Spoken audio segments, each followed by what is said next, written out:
The rain tapped softly against the big glass windows of the small-town bank. Outside, gray clouds stretched across the sky, and people hurried down the sidewalk with umbrellas and raincoats.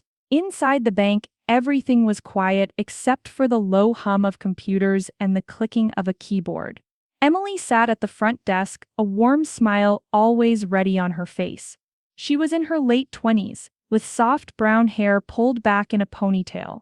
She had worked at the bank for 5 years, and though it wasn't her dream job, she liked helping people. Emily noticed everything: who looked worried, who was having a bad day, and who just needed someone to be kind. The front door creaked open, and a small gust of cool air followed an old man into the bank. His shoulders were slightly hunched, and he wore a long brown coat that looked like it had seen many winters. In one hand he held a black briefcase. His silver hair was neatly combed, and his eyes, though tired, were gentle. "Good morning, sir," Emily said, standing up and offering a smile. "Can I help you with something?" The man nodded slowly. "Yes, thank you. My name is Walter Harris. I'd like to speak with someone about a small loan." Emily's smile grew. "Of course, Mr. Harris. Please, have a seat. I'll let our loan officer know." She turned and walked back toward Rick's office. Rick was in his 30s and wore expensive suits and a proud smile that never quite reached his eyes. He looked up from his phone as Emily entered. "There's a gentleman here to speak with you about a loan," she said gently. Rick rolled his eyes. "Another rainy day dreamer? Fine, send him in." Emily's smile faded just a little, but she nodded and returned to Mr. Harris. "You can go in now, sir. His office is just down the hall." "Thank you, young lady, Mr. Harris said with a nod before walking slowly toward the office. Emily sat back down, but she kept glancing toward the door. About 10 minutes later it opened again. Mr. Harris stepped out, his face calm but a little pale. Rick followed behind him, looking annoyed. "You're asking for a loan with no recent credit history and no steady income," Rick said loudly, not caring who heard. "We're a bank, not a charity." "I understand," Mr. Harris replied softly. "Thank you for your time." Rick turned and walked away without another word. Mr. Harris stood for a moment, his eyes down. Then he gave Emily a small, polite smile and tipped his hat. "Thank you for your kindness," he said quietly. Emily watched him walk back into the rain, her heart heavy. Something about the way he left didn't feel right. It wasn't just the rejection, it was the way he had been spoken to, like he didn't matter. She looked out the window watching him disappear into the gray and whispered to herself, that man didn't deserve that. The bank was quieter than usual after Mr. Harris left. The rain had slowed to a drizzle, and the gray outside matched how Emily felt inside. She kept looking at the door, half hoping he'd come back and half wishing she had said something, anything to make it better. But her thoughts were interrupted by laughter from the back office. Rick and two of the other employees, Sarah and Jake, were standing near the coffee machine, sipping from paper cups and whispering like kids in a school hallway. "Did you see that old guy?" Rick chuckled, shaking his head. "Looked like he walked straight out of the 1950s. Sarah laughed too. "He smelled like an old attic." Jake smirked. "He said he wanted to buy property, what with buttons and pocket change?" Rick snorted. "I almost asked if he needed help remembering his address." Emily sat at her desk, her fingers resting still on the keyboard. She tried not to listen, but the words floated out into the quiet lobby like smoke, bitter and thick. Each joke felt like a pinch to her heart. She thought about her grandfather, who had passed away 2 years ago. He used to be an elementary school teacher. He was smart and gentle, but as he got older people began to talk to him slowly, like he couldn't understand. Some even ignored him in stores, treating him like he was invisible. One time she had visited him at the nursing home and found him sitting alone at a table, reading a book. His glasses had slipped down his nose, and he looked up with a soft smile when she walked in. "You know," he had said, "when you get old people stop listening to your words and start guessing what you mean." That memory came back now, sharp and real. Emily looked back toward the break area. Rick was still laughing. "I mean, what did he expect?" he said, That we'd just hand him a check for being old and sad? Emily stood up quickly and walked toward the printer, pretending she needed to grab a paper. As she passed, Rick smiled at her. "Don't worry, Emily," he joked. "You're safe. You've got at least 40 years before you start asking for senior sympathy loans." Emily gave a tight smile but said nothing. Inside, her stomach turned. It wasn't just unkind, it was wrong. That evening, when the bank finally closed, Emily sat alone at her desk, writing in her journal. It was something she did every night to clear her head. He came in with respect and left with none. I watched them laugh, and I stayed quiet. Next time I hope I speak up. She closed the journal and stared out the window. The rain had stopped. The sidewalks were wet, but the sky had started to clear. Somewhere out there, Mr. Harris was walking home in the cold, with nothing but dignity to keep him warm. Emily knew the world needed to change, and maybe, just maybe, she would help change it. The week rolled on slowly, the way it always did in a small-town bank. People came in to cash checks, open accounts, or ask about loans. The rain had stopped, and the skies were clearer, but Emily couldn't stop thinking about Mr. Harris. Every time the bell above the door chimed, she looked up, half expecting to see his old brown coat again. But he didn't come. Not until Thursday. It was just after lunchtime when the door opened and in walked Mr. Harris. Emily's heart gave a little jump.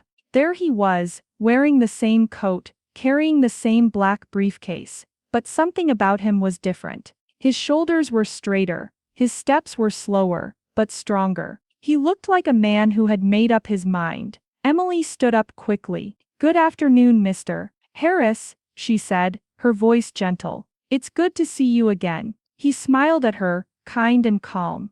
"Good afternoon, young lady. You've got a good memory." "Of course," she said. "How can I help you today?" "I'd like to speak with the branch manager, if possible," he said. Emily blinked. "The manager? Certainly. One moment." She walked toward the back office. Rick was at his desk, scrolling through his phone again. She ignored him and knocked on the door next to his. It was the manager's office. Mr. Langley, the branch manager, was an older man with gray hair and glasses. He was strict but fair. When Emily told him Mr. Harris was here to speak with him, he nodded and stood up right away. "Send him in," Mr. Langley said. Emily returned to the front desk and led Mr. Harris down the hallway. Rick noticed and frowned. "Wait a second," he said loudly. "Why's he going in there?" Mr. Langley looked over his shoulder.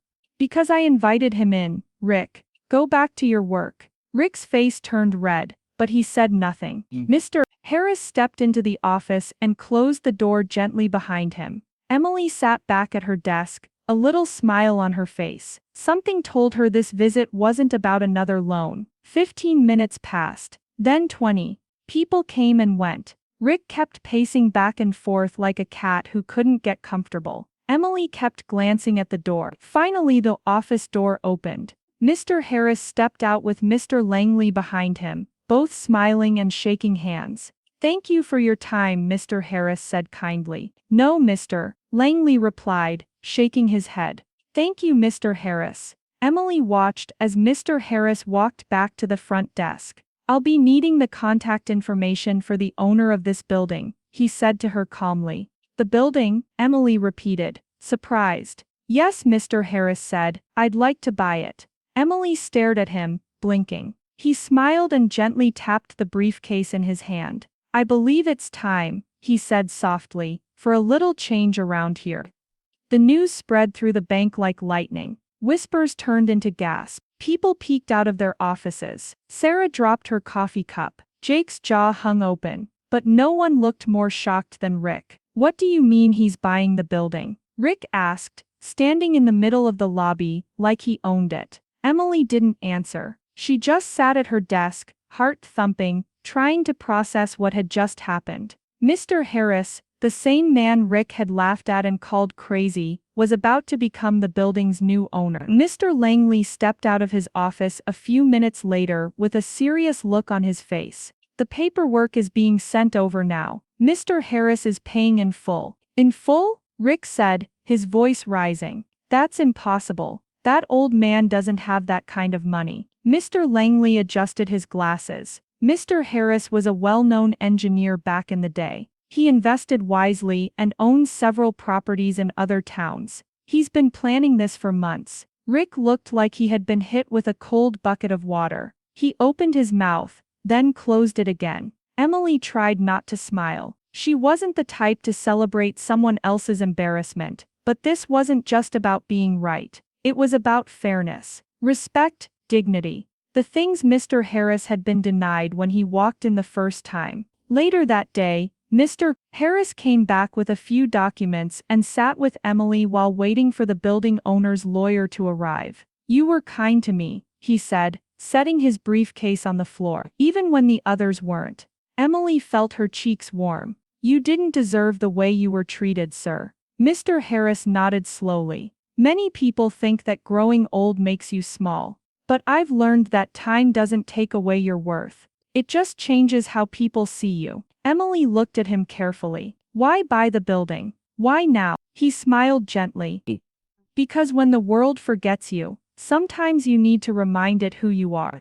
Just then, Rick walked over, clearly trying to look friendly. He held out his hand awkwardly. "Mr. Harris, I think we got off on the wrong foot. I didn't know who you were." Harris stood slowly, looking Rick straight in the eyes. "You didn't need to know who I was," he said calmly. "You just needed to treat me like a person." Rick's face flushed. He lowered his hand and walked away, quiet for the first time all week. Mr. Harris turned to Emily again and smiled. "I've got some changes planned for this place," he said, "starting with who gets a say in how people are treated." Emily felt a spark of hope rise in her chest. In that small-town bank, on a quiet afternoon, the world had shifted just a little, but in the right direction. 1 week later, the bank felt like a different place. The mood had shifted. People talked more softly, treated each other with more care. Rick's desk sat empty. Word had gotten around that he had been let go, though no one said it out loud.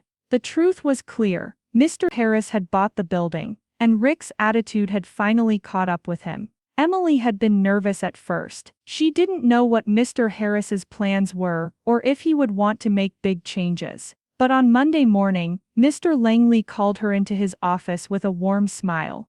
"Emily," he said, "we've been watching you. Mr. Harris noticed the way you treated him. He'd like to recommend you for assistant branch manager." Her eyes widened. "Me?" "Yes, you," Mr. Langley said with a nod. "You've earned it." Emily could hardly believe it. She had worked quietly for years, doing her best, never expecting anything special. Now, all because she had shown a little kindness, her whole path was changing. That afternoon, Mr. Harris stopped by. He sat down across from her desk, resting his hands on his briefcase as always. "Congratulations," he said, his eyes full of kindness. "Thank you," Emily said, smiling brightly. "I never expected this." "Sometimes people notice more than you think," he replied. They sat for a moment in peaceful silence. Then Mr. Harris spoke again. "I'm starting a program here," he said. "A fund to help older folks in town who can't get approved for loans, even if they're responsible and wise." Emily's eyes lit up. "That's amazing. I want you to help run it," he continued. "You have the heart for it." Emily felt tears sting her eyes. She blinked them away quickly and nodded. "I'd be honored." Over the next few days, she worked closely with Mr. Harris and Mr. Langley to set things in motion. They created brochures, talked to lawyers, and wrote up new guidelines. Emily even suggested hosting monthly meetings where seniors could come in, ask questions, and feel safe asking for help. The building started to feel less like a bank, and more like part of the community. One afternoon, Emily and Mr. Harris sat together in the break room. She showed him a photo of her grandfather, who had passed away. "He would have liked you," she said quietly. Mr. Harris looked at the photo and nodded. "He raised someone good. That says everything." Outside the window, the town looked the same, but something was different. Inside the bank, kindness had taken root. It wasn't loud, it didn't make a big scene, but it was real. And it had started with one small act, a warm hello, a kind word, and the belief that everyone, no matter their age, deserves respect. Spring came early that year. bringing sunshine and blooming flowers to the little town. The streets were still quiet, the coffee shop still opened at 7 a.m., and the bank still stood tall on the corner of Main and Maple. But inside things had changed. Emily sat in her new office, a small room with a window that looked out onto the sidewalk. A few potted plants sat on the sill, soaking in the sunlight. On her desk was a framed photo of her grandfather, and a small wooden sign that read, "Kindness Counts." The senior loan program was running strong. It had only been a few weeks, but already, several elderly residents had come in to ask questions, fill out forms, and finally feel like they were being heard. Emily met with each one personally. She listened to their stories, helped them find solutions, and offered tea while they talked. One woman, Mrs. Thompson, had tears in her eyes after being approved for a loan to repair her old roof. "No one ever really listens anymore," she had said. "But you did." Emily never forgot that. Mr. Harris came by once a week now. He didn't like to make a fuss, but everyone at the bank greeted him with smiles and respect. He'd sit quietly in the lobby, watching the people come and go, feeding birds with crumbs he kept in his coat pocket. He and Emily would chat, sometimes about the bank, sometimes about life. He never bragged about owning the building. He didn't need to. His presence alone reminded everyone of what really mattered. One day, as they sat by the window, Emily looked over at him. "Do you think people are changing?" He thought for a moment before answering. "Some are, that's enough to start with." Emily smiled. "You changed everything you know." Mr. Harris shook his head gently. "No, you did. I just gave the world a little nudge." That afternoon, a group of children passed by the bank on their way home from school. One of them waved to Mr. Harris through the glass. He smiled and waved back. Another boy ran up and handed him a small paper flower. "For you," the boy said. "My grandma said you helped her." Mr. Harris took the flower as if it were made of gold. "Thank you, son. That means a lot." Emily watched from her office, her heart full. She thought back to the first time she had seen Mr. Harris, the quiet old man in the rain, asking for a loan and being turned away. Now, people opened doors for him. They listened. They learned. That night, Emily wrote in her journal again. "One person can't change the whole world, but one person can change one place, and that's enough to begin." Outside, the sky turned orange and pink as the sun went down. And on a bench outside the bank, Mr. Harris sat with a small smile, feeding birds, while the town walked by with a little more kindness in its step. If this story moved you, take a moment to reflect on the power of kindness and respect, especially toward those often overlooked. Like this story to show your support for compassion in everyday places. Comment below with your thoughts, or share a time when a simple act of kindness made a difference. Subscribe to read more heartfelt stories that remind us all dignity has no age, and kindness leaves a lasting legacy.